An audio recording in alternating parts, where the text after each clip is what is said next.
আমাদের প্রিয় নবী সাল্লাল্লাহু আলাইহি সাল্লাম পৃথিবীর আলো দেখবার আগেই তার বাবাকে হারিয়েছেন। মাতৃগর্ভে থাকতেই তিনি ইয়েতিম হয়েছেন। মায়ের গর্ভ থেকে দুনিয়াতে আসার খুব সামান্য সময়ের ব্যবধানে মাকেও হারিয়েছেন। এরপর যখন একমাত্র অভিভাবকত্বের দায়িত্ব নিলেন দাদা আব্দুল মুত্তালিব, সামান্য কিছুদিন যেতে না যেতেই আল্লাহ তাআলা তাকেও তুলে নিলেন। এ যেন একের পর এক পায়ের নিচ থেকে মাটি সরে যাওয়া, এর যেন সবচেয়ে উৎকৃষ্ট উদাহরণ। জীবনের সবচেয়ে কঠিন সময় যখন, যে বছরটি তার জীবনের সবচাইতে নির্মম নির্যাতনের শিকার তাকে হতে হয়েছে, এবং সবচাইতে দেয়ালে যে বছরটিতে পিঠ ঠেকে গেছে, তখন তিনি নবুয়তের দায়িত্ব বুঝে পাওয়ার পর যখন মক্কার মুশরিকরা যারা শিরকে নিমজ্জিত, যারা বিবস্ত্র হয়ে কাবাঘর তাওয়াফ করত, এটাই তাদের কালচার ছিল, তিনি তাদেরকে একত্ববাদের সৌন্দর্যে আহ্বান করলেন, তাদেরকে ওহির সৌন্দর্য দ্বারা আলোকিত করতে চাইলেন। আর সে চাওয়ার প্রেক্ষিতেই তার উপরে আসলো নির্যাতনের স্টিম রোলার, যেটি আমরা সবাই জানি। ঠিক এরকম কঠিন সময়ে যখন তার দরকার প্রচণ্ড রকমের সাহস, শক্তি, তখন তার ভেতরের আপন স্ত্রী খাদিজা আর বাহিরের আপন একমাত্র অভিভাবক চাচা আবু তালেব একই বছর দুজনকে আল্লাহ নিয়ে গেল, যেটাকে ইতিহাসবিদরা সিরাত গ্রন্থগুলোতে আমাল হুজন বা নবীজির জীবনের বিপদের বছর বলে আখ্যায়িত করেছেন। তার পুরো জীবনটাই বিপদ সংকুল ছিল, কিন্তু সেই বছরটাতে যে বিপদ হয়েছে তার, সে বিপদটা এতটাই তার জন্য কঠিন ছিল, কষ্টসাধ্য ছিল, যে তিনি যেন চোখের সামনে আর কিছু দেখতে পাচ্ছিলেন না। নির্যাতনের নতুন মাত্রা শুরু হলো। যে মক্কার মানুষেরা তাকে আল আমিন উপাধিতে ভূষিত করলো, যে মক্কার মানুষেরা তাকে মাথায় নিয়ে নাচতে শুরু করলো, তার ব্যক্তিত্ব, তার পার্সোনালিটি, তার মহানুভবতা, সেই কৈশোর বয়সে যিনি হিলফুল ফুজুলের মতো সংগঠন, যেটি নির্যাতিত মানুষদের অধিকার আদায়ের জন্য প্রতিষ্ঠিত হয়েছিল কাবার প্রান্তরেই, সেটাই তিনি কিশোর বয়সে যখন সামিল হয়েছেন, যখন কাবাঘর পুনর্নির্মাণের উদ্যোগ নিয়েছিলেন দাদা আব্দুল মুত্তালিব, আর হাজর আসাদ পাথর কে স্থাপন করবে এটা নিয়ে কুরাইশদের মধ্যে প্রচন্ড বিবাদ দেখা দিল, কেউ কাউকে ছাড় দিতে রাজি ছিল না, তখন কিশোর মোহাম্মদ এসে এমন এক আইডিয়া দিলেন যে আইডিয়াতে সবাই খুশি হয়ে গেল এবং পুরো বিবাদ দমে গেল। এরকম শত সহস্র ঘটনার মধ্য দিয়ে পরিণত বয়সের মোহাম্মদ সাল্লাল্লাহু আলাইহি সাল্লাম তখন মক্কার মানুষের নয়নের মণি ইতিমধ্যে হয়ে গেছে। যে মানুষটার চোখে চোখ রেখে কথা বলবার মতো মানুষ মক্কায় ছিল না, চাচা আবু তালেবের মৃত্যুর পর তার মুখের উপর থুতু নিক্ষেপ করে দেওয়া হলো।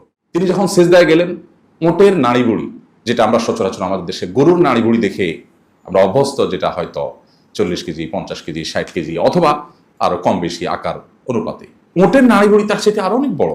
এই বিশাল আকারের এত ভারী এই ময়লা আবর্জনার এই গাঁটটি নবী সাল্লাল্লাহু আলাইহি ওয়াসাল্লাম ঠিক মাথার উপর রেখে দেওয়া হলো সিজদায় যাওয়ার পর। যখন তার নিঃশ্বাস বন্ধ হওয়ার উপক্রম, তার একজন কন্যা দেখে এসে কাঁদতে কাঁদতে এসে তাকে উদ্ধার করলেন। এভাবে হয়তো আমরা 10-20টি উদাহরণ টানতে পারবো যে তার জীবনে বাধা, অপমান, লাঞ্ছনা কি পরিমাণ এসেছিল। এরপর যখন একটা পর্যায়ে তার জীবনে আসলো অবরোধ, যেটিকে বলা হয় শিয়াবে আবি তালেবের 3 বছর। মক্কার মুশরিকরা যখন কোনো কিছুতে তাকে থামাতে পারলো না, তখন ঘোষণা দিল যে তিনি, তার অনুসারী এবং তাকে প্রশ্রয় দেওয়া কুরাইশের লোকদের সাথে সর্বাত্মক অবরোধ। সে অবরোধ আজকের পৃথিবীর যে অর্থনৈতিক অবরোধ হয়ে থাকে সে অবরোধের মতো না।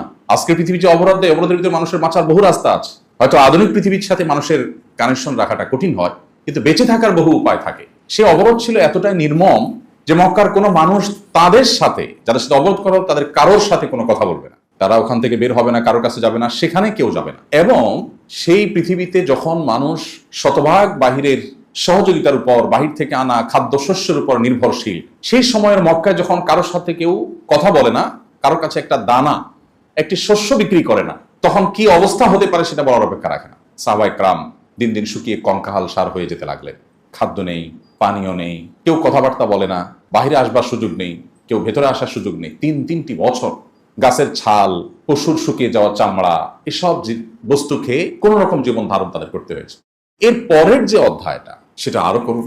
তাকে একটা পর্যায়ে মক্কায় থাকার আর সুযোগ থেকে বঞ্চিত করে দেওয়া হলো, মক্কায় থাকবার পরিবেশ আর রাখা হলো না। শুধু তার প্রতি ঈমান এনেছেন সেই সুদূর ইথিওপিয়ার টিগ্রে এলাকার হাবসি ভিলেজ থেকে আসা বেলাল রাদিয়াল্লাহু তাআলা। এই অপরাধে তাকে উত্তপ্ত পাথরের উপর শুয়ে বুকের উপর আরেকটা উত্তপ্ত পাথর রেখে তার চামড়া গলিয়ে ফেলা হলো। সেন্সলেস হয়ে যান, আবার তার হুঁশ ফিরে আসে, আবার নির্মম নির্যাতন শুরু হয়। এবং একই নির্যাতন শুরু হলো একের পর এক অন্যদের উপর। সুমাইয়া রাদিয়াল্লাহু তাআলা আনহা, ইসলামের ইতিহাসের প্রথম শহীদ, যাকে অত্যন্ত নির্মম ভাবে, অত্যন্ত পৈশাচিক উপায়ে তাকে হত্যা করা হলো।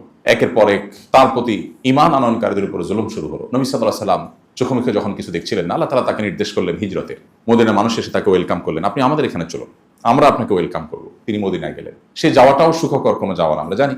রাতের আধারে অনেক লুকোচুরি করে অনেক কষ্ট করে তাকে মদিনায় পৌঁছতে হলো। তিনি যখন রাতে ঘুমোতেন, তখনকার সময়ের মানুষের যে বাতি বা আলো জ্বালাবার যে ব্যবস্থা ছিল, চাচা আবু তালেব নিজে ইসলাম গ্রহণ করেননি, কিন্তু ভাতিজাকে বড় মমতা স্নেহ দিয়ে বড় করেছেন, আমরা জানি। তো সেজন্য ভাতিজার জীবনের নিরাপত্তার খাতিরে তিনি জানেন মক্কার মুশরিকরা তাকে হত্যা করবার জন্য শত চেষ্টা করে যাচ্ছে। এই জন্য রাতের আধারে ঘরে যখন তিনি শুইতেন, বাতি জ্বালানো অবস্থায় ভাতিজাকে শোয়াতেন। একই কক্ষে নিজের ছেলে আলী রাদিয়াল্লাহু তাআলা আনহুকে শোয়াতেন। বাতি নিভাবার পর আধারে পূর্ব পরিকল্পনা অনুযায়ী মুহাম্মদ সাল্লাল্লাহু আলাইহি সাল্লামকে সরিয়ে আলী রাদিয়াল্লাহু তাআলা আনহু বিছানা নিয়ে আসতেন, আর আলীকে বলতেন তুমি সেখানে যাও। উদ্দেশ্য ছিল যদি কোনো কারণে খুন হয়, যেন আমার ছেলেটা খুন হয়, তিনি যেন বেঁচে যান। শত সহস্র বাধার পাহাড় ডিঙিয়ে মদিনায় আসলেন, এই বুঝে একটু শান্তিতে ঘুমোতে পারবেন অন্তত, কিন্তু না, সেটা তিনি পারেননি। মদিনায় গেলেন, শত চ্যালেঞ্জ তার সামনে এসে উপস্থিত হলো। অর্থনৈতিক চ্যালেঞ্জ, সোশ্যাল চ্যালেঞ্জ। মদিনার রাষ্ট্রে, মদিনার সমাজে শত শত হাজারো শরণার্থী মুহাজির যারা মক্কা থেকে এসেছেন, তাদেরকে মদিনা কিভাবে ধারণ করবে? আধুনিক পৃথিবীর ব্যবস্থাপনা তো ছিল না। না শরণার্থী শিবির করা যাচ্ছে, না তাদের অর্থনৈতিক কোনো বন্দোবস্ত আছে। যেখানে মদিনা মানুষরাই যে খেজুর হয় সেটা দিয়ে তারা কোনো রকম খেয়ে পরে বেঁচে থাকে, সেখানে মক্কা থেকে আসা এতগুলো মানুষের কি বন্দোবস্ত হবে? আমরা যে সিরাত গ্রন্থগুলো অধ্যয়ন করি, আমরা দেখব যে বিশেষ করে আর রাহিক আল মখতুম, যেটা সফি রহমান বরকুরি লিখেছেন, সেখানে একটা পর্যায়ে তিনি লিখেছেন যে মদিনায় যাওয়ার পর নবী সাল্লাল্লাহু আলাইহি ওয়াসাল্লামের যে হাদিসগুলো, সেগুলোকে অ্যানালাইসিস করলে দেখা যায় এখানে তিনি একটা ভ্রাতৃত্বপূর্ণ সমাজ গঠন করবার জন্য যত রকমের উপাদান আছে, যত রকমের আইডিওলজি আছে, যত রকমের তত্ত্ব আছে, যত রকমের উপদেশ বাণী আছে, তার সবগুলো তিনি এখানে ঠিক হিজরতের পরপর তিনি স্টাবলিশ করতে শুরু করলেন। তার উদ্দেশ্য, একে তো অর্থনৈতিক যে চ্যালেঞ্জ আছে সেটাকে মোকাবিলা করতে হবে তার, আরেকটা হলো মক্কার মানুষ যে কালচারে বেড়ে উঠেছেন, মদিনা অনেক দূর, সেখানকার কালচার অনেকখানি ভিন্ন, আবহাওয়া পর্যন্ত ভিন্ন। অতএব এখানকার মানুষের সাথে যেন ম্যাচিং এ কোনো অসুবিধা না হয়। এতগুলো ভিনদেশী মানুষ এখানে হঠাৎ এসে উঠেছে, যদি বোঝাপড়ার কোনো গরমিল হয় তাহলে এখানে নিজেদের মধ্যে দাঙ্গা শুরু হয়ে যেতে পারে, ঝামেলা তৈরি হতে পারে, তখন আরেক বিপদ হবে।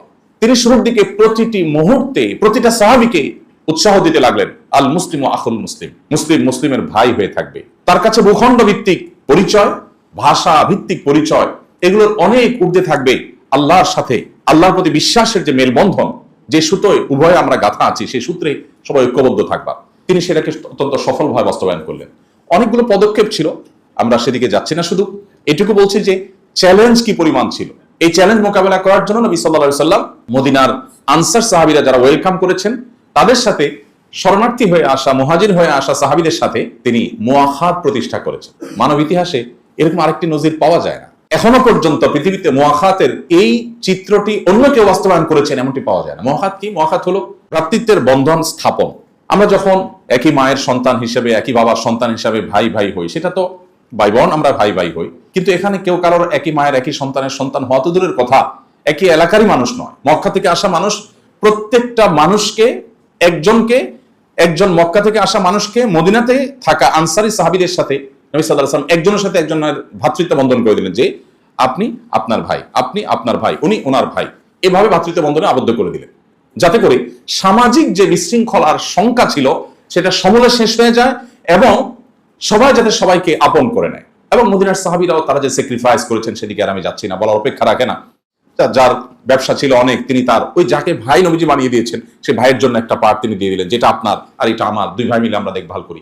এই যে বিশাল বড় একটা জনগোষ্ঠী আসার পর একটা এলাকাতে অর্থনৈতিক সংকট তৈরি হবে, মুহূর্তের ভিতরে সেটা দূর হলো। এটা একদিকে আনসার সাহাবীদের স্যাক্রিফাইস করালেন, আবার মুহাজিরদেরকে নির্দেশ করলেন, খবরদার, কারোর কাছে হাত পাতা নয়, বাজারে চলে যাও, সামান্য ধার নাও, আনসারী সাহাবীদের কাছ থেকে ধার নিয়ে বাজারে গিয়ে তোমরা কেনাবেচা করো। তিনি নিজে বাজারে গিয়ে কেনাবেচা করতেন, কিছু স্বর্ণ মুদ্রা, রৌপ্য মুদ্রা দিয়ে কিছু মাল কিনতেন, কিনে সেগুলো আবার খুচরা বিক্রি করতেন। ইনস্ট্যান্ট, দিনে দিনে কেনাবেচা শেষ, দিনে দিনে ব্যবসার হিসাব নিকাশ শেষ। এভাবে তিনি নিজেও ব্যবসা করেছেন, মুহাজিরদেরকে ব্যবসা করতে উদ্বুদ্ধ করেছেন। খুব বেশি দিন লাগেনি, ক্রাইসিসে পড়ার কথা, এতগুলো বাহির থেকে আসা মানুষের চাপ, সেই মদিনা সবচেয়ে পাওয়ারফুল অঞ্চলে পরিণত হয়ে গেল। অর্থনৈতিকভাবে এতটা সমৃদ্ধ হলো যে আশেপাশের সবার দৃষ্টি তখন মদিনার দিকে পড়তে লাগলো। একের পর এক বিভিন্ন গোত্র প্রধানরা তাদের প্রতিনিধি পাঠাতে লাগলো যে মুহাম্মদের সাথে যে আলাপ করো, তার সাথে চুক্তি করো, বোঝাপড়া করো, কারণ সম্ভাবনাময় একটি রাষ্ট্র হিসেবে মদিনা তখন মাথা উঁচু করে দাঁড়ালো। মুহাম্মদ সাল্লাল্লাহু আলাইহি সাল্লামের সামনে ছিল সামাজিক যে কেওয়াজ সৃষ্টি হওয়ার শঙ্কা, সেটি দূর করবার জন্য তিনি চমৎকার অনেকগুলো উদ্যোগ নিলেন। সবকিছুর আগে যেটি তিনি করলেন সেটি হলো অঞ্চল ভিত্তিক যে পরিচয় বা জাতীয়তাবাদ বা ভাষা কেন্দ্রিক যে জাতীয়তাবাদ, এটা যাতে কোনোভাবে তাদের মধ্যকার কোনো প্রকার ঝামেলা, বিবাদ, বিতণ্ডার দিকে নিয়ে না যায়। একবার একজন মদিনায় থাকা সাহাবী অর্থাৎ আনসার আর মক্কা থেকে আসা মুহাজির সাহাবী দুজনের মধ্যে সামান্য বাদানুবাদ হলো পানি নেওয়াকে কেন্দ্র করে। বাদানুবাদের পর মদিনার সাহাবী যিনি আনসারী, তিনি সম্ভবত মক্কা থেকে আসা সাহাবী দ্বারা কিছুটা আঘাতপ্রাপ্ত হলেন, একটু আঘাত পেলেন, তিনি হয়তো ধাক্কা দিয়েছেন বা কিছু একটা। এটা হওয়ার পর আনসারী সাহাবী চিৎকার করে বললেন, হে আমার আনসারী ভাইয়েরা, কে কোথায় আছো, আসো, আমাকে অমুক আমার গায়ে হাত তুলেছে।